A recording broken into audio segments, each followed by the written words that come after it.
දොරට තට්ටු කරන රළු හඬින් නීත්‍රාගේ නිවසේ නිහඬියාව බිඳ දැමුවේ අයිස් කන්දක් කඩා වැටෙන්නක් මෙනි. නිලාන් දොර අරිනවා. අපි දන්නවා තමුසේ ඇතුලේ ඉන්නවා කියලා. ඒ කටහඬ නිවස තුල දෝංකාර දුන්නේය. නීත්‍රා සහ දිලාන් එකිනෙකා දෙස බැලුවේ වේලන දැසින් සහ දැඩි භීතියකිනි. ඒ කවුද? නීත්‍රා වේලන හඬින් ඇසුවාය. දිලාන් ඇයගේ ඇගිලි තුඩු තදින් අල්ලා ගත්තේය. කවුරු වුණත් කමක් නෑ. දොර නම් අරින්න එපා. මාව හංගන්න නීත්‍රා ඉක්මනට. එයාලා පොලිසිය නෙවෙයි. එයාලා මාව මරයි. ඔහුගේ කටහඬ යන්තම් කෙඳිරියක් විය. ඔහු ෂණයකින් මුළු නිවස පුරා දැස් හෙළුවේ සැඟවීමට ස්ථානයක් සොයමිනි. නීත්‍රාගේ මුළු ඇඳුම පණ නැති වී යන්නක් මෙන් දැනුනි. පොලිසිය නෙමේ නම් කවුද ඒ? ඒ උන් ඔයාගේ පස්සෙන් එන්නේ. නැවතත් දොරට ගැසූ ගැස්ම කලින් එකට වඩා ප්‍රබල විය. දොර ලෑල්ල පුපුරනවා සේ දැනුනි. අන්තිම වතාවට කියන්නේ දිලාන්. දොර අරිනවා. නැත්නම් අපි දොර කඩන්න කලින් එළියට එනවා. එතකොට නීත්‍රාට මුකුත් වෙන්නේ නෑ. ඒ හඬ ඇයට හොඳින් ඇසුනි. නීත්‍රාට මුකුත් වෙන්නේ නෑ. එය ඇගේ කන්වල දෝංකාර විය. ඇය මේ මොහොත වන තෙක් සිතුවේ දිලාන් පමණක් අනතුරේ සිටින බවයි. නමුත් දැන් ඇයද මේ අනතුරේ කොටස්කාරියක් වී අවසන්ය. දිලාන් වේගයෙන් ගොස් නීත්‍රාගේ කාමරයේ කුණක වූ විශාල ඇඳුම් අල්මාරියක් දෙසට ඇඟිල්ල දිගු කළේය. අල්මාරිය ඇතුලේ මාව හංගන්න. නීත්‍රා සිටියේ කිසිවක් කර කියා ගැනීමට නොහැකි මොහොතකය. ඔහුව සැගවීමෙන් ඇයව අනතුරේ වැටෙන බව නිසැකය. නමුත් වසර ගණනක් ආදරය කළ දිලාන්ව ඔවුන්ට හසු කර දීමද ඇයට සිදු කළ නොහැකි විය. ඒත් සමගම ඇත්තටම මේ දිලාන්මද? දිලාන් නම් මාව මෙහෙම අනතුරේ දාවිද? යන්න ඇයගේ සිත ඇයගෙන්ම විමසන්නට විය. මම දොර අරිනවා. එතකොට මෙයාලා යයි. ඇය යන්තමින් විමුණුවාය.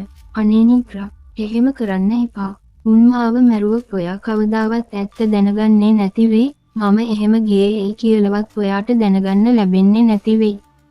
ඔහුගේ එම වචන වලට නීත්‍රා තබන්නට තැබූ පියවර එතනම නතර කළේය. ඇයව තනිකර දමා ඔහු මෙපමණ කාලයක් වී සිටියේද යන්න ඇයට දැනගැනීමට අවශ්‍ය කර තිබුණි. නමුත් ඇය කළ යුත්තේ කුමක්ද යන්න පිළිබඳව කිසිදු අදහසක් නොවිය. ඇයට සිහි වූයේ ඇගේ දුරකථනයයි. දිලාන් අතේ තිබූ ඇගේ දුරකථනයේ සියතට ගත් නීත්‍රා කෙටි පණිවිඩයක් යැව්වේ පෙර කෙටි පණිවිඩ එවූ නොහඳුනනා පුද්ගලයා වෙතටය. දැන් කවුද දොර කඩන්න හදනවා? කවුද ඒ මිනිස්සු? ඊ ඔයාද? මමත් එතන ඉන්නවා කියලා හිතමුකෝ. නීත්‍රා මැඩම්ගේ ඇතුලේ හංගගෙන ඉන්න දිලාන්ව අපිට බාර දෙන්නකෝ. එතකොට මැඩමුත් සතුටින් අපිත් සතුටින්. පිළිතුරු පණිවිඩය දුටු නීත්‍රා සිටි තැනම ගල් ගැසුනේ භීතියත් සමග ඇති වූ කෝපය හේතුවෙනි. දිලාන්ව ඔවුන්ගෙන් බේරාගත යුත්තේ යන සිතුවිල්ලත් සමගම ඇයට සිහි වූයේ ගබඩා කාමරයේ වූ කුඩා කවුළුවයි. ඔවුන්ගේ ඇස නොගැටී එම කවුළුවෙන් දිලාන්ට නිවසින් පිටව යා හැකි බව ඇයට සිහි විය. දිලාන් මගෙත් එක්ක එන්න. මම ඔයාව බේරගන්නම්. ඉක්මනට මගේ පස්සෙන් එන්න. නීත්‍රාව විශ්වාස කිරීම හැර වෙන කිසිදු විකල්පයක් දිලාන්ට නොවිය. ගබඩා කාමරයට ගිය නීත්‍රා තමා පසුපසින් පැමිණි දිලාන්ට එම කුඩා කවුළුව පෙන්විය. දිලාන් ඔයා මේකෙන් පැනලා යන්න. උන්ට පේන්නේ නැතුව ඔයාට මේකෙන් යන්න පුළුවන්. ඒත් නීත්‍රා, ඒත් මම කොහොමද ඔයාව තනියම දාලා යන්නේ? උන් ඔයාට කරදරයක් කරයි. නෑ. උන් මට කරදරයක් කරන්නේ නෑ. උන් ආවේ ඔයාව හොයාගෙන. උන්ට ඕන ඔයාව. ඒ නිසා උන් මට කරදර කරන එකක් නෑ. ඒත් නීත්‍රා, ඒත් මේත් නෙවෙයි, මම කියන දේ අහලා ඔයා මෙතනින් බේරිලා යන්න. ඇය පවසනා දේ සත්‍යක් බව ඔහු දනි. නීත්‍රාට අනතුරක් කිරීමට ඔවුන්ට අවැසි නම් මේ වන විටත් ඔවුන් ඒ සිදු කර හමාරය. සය මසක් පුරා නීත්‍රාට අනතුරක් සිදු කරනවා යයි පවසා දිලාන්ව බිය ගන්වා ඔහු පසුපස හඹා ගියා මිස නීත්‍රා අසලටවත් ඔවුන් පැමිණියේ නැත. නීත්‍රා පැවසූ පරිදි කිසිදු ශබ්දයක් නොනැගෙන සේ දිලාන් කුඩා කවුළුවෙන් නිවසින් පලා ගියද ඔහුගේ සිත වූයේ නීත්‍රා අසලය. දිලාන් පලා ගිය කුඩා කවුළුව දෙස මොහොතක් දැස් දල්වා බලා සිටි නීත්‍රාට ඇසුනේ විශාල ශබ්දයකි. ඒ මොහොතකට පෙර දොරට තට්ටු කරමින් සිටි මිනිසුන් දොර කඩා නිවස තුලට ඇතුළු වීමට උත්සාහ කරන ශබ්දය බව ඇයට වැටහි ගියේය. ගබඩා කාමරයේ තිබූ පැත්තක්ද අතින්ගත් නීත්‍රා විසිට කාමරය වෙත දිව ගියේ සිදු කළ යුත්තේ කුමක්දැයි අදහසක් ඇයට නොවූ නිසාය. කොහොම ඉන්නවා? විසිත කාමරයට පිවිසෙත්ම ඇයට ඇසුනේ යාබද නිවසේ සදුන් අයගේ හඬයි. ඒත් සමගම දොර අසල සිටි මිනිසුන් දෙදෙනා පලා යන සෙවණැල්ල ජනේලයෙන් දුටු නීත්‍රාට දැනුනේ මරණයෙන් නැගිට්ටාක් මෙනි.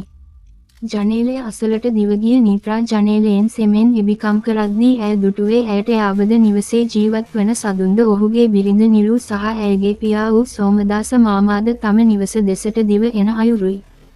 සදුන් සහ සෝමදාස පලාගිය මිනිසුන් පසුපස හඹා යාමට උත්සාහ කළද ඒ වන විටත් ඔවුන් පලා ගොස් තිබුණි. දොර පියෙන් විවෘත කළ නීත්‍රා දිවගොස් නතර වූයේ නිලු අසලිනි. අනේ නිලු අක්කේ, සුදු නංගි, ඔයාට කරදරයක් නෑ නේද? නිලු සුදු නංගි ලෙස ආමන්ත්‍රණය කළේ නීත්‍රාටය. දෙවසරකට පෙර රිය අනතුරකින් නීත්‍රාගේ දෙමව්පියන් මියගිය පසු නීත්‍රාට සෑම දෙයකටම සිටියේ අසල්වාසීන් වූ නිලු සහ සදුන් පමණි. ඔවුන්ද නීත්‍රාට තම සහෝදරියකට සේ සැලකුවේ ඒ නිසාය. හොරු ටික පැනල ගියා නංගි, අපිට අල්ලගන්න බැරි වුණා. ඔයාට කරදරයක් නෑ නේද? උන්ට ගේ ඇතුළට එන්න බැරි වුණා නේද? හතේ ළමින් නීත්‍රා අසලට පැමිණි සදුන් පැවසිය. දොර කැඩීමට තත්කල මිනිසුන් සොරුන් නොවන බව නීත්‍රා දැන සිටියද ඇය ඒ බව සදුන්ට පැවසීමට ගියේ නැත. මට කරදරයක් නෑ අයියේ, උන්ට ඇතුළට එන්න බැරි වුණා. පොලිසියට පැමිණිල්ලක් දාන්ට වෙයි, සෝමදාස පැවසිය. උදේම යමු මාත් එක්ක පොලිසියට. මේ නම් අපේ කෙල්ල තනියම ගෙදර ඉන්නේ කියලා දන්න එකෙක්ගෙම වැඩක්. අනේ කෙල්ලට හොදටම දාඩියක් දාලා. නීත්‍රාගේ නළල පිරිමදිමින් නිලු පැවසිය. දැන් ඉතින් ඔය ගෙදර තනියම ඉන්න එපා, යමු අපේ ගෙදර. දොර ජනෙල් වහලා අක්කත් එක්ක එන්න. එයට එකඟ වූ නීත්‍රා පැවසූ පරිදි සියලු දොරවල් හොදින් වසා දමා නිලු සමග යාබද නිවස වෙත ගියාය.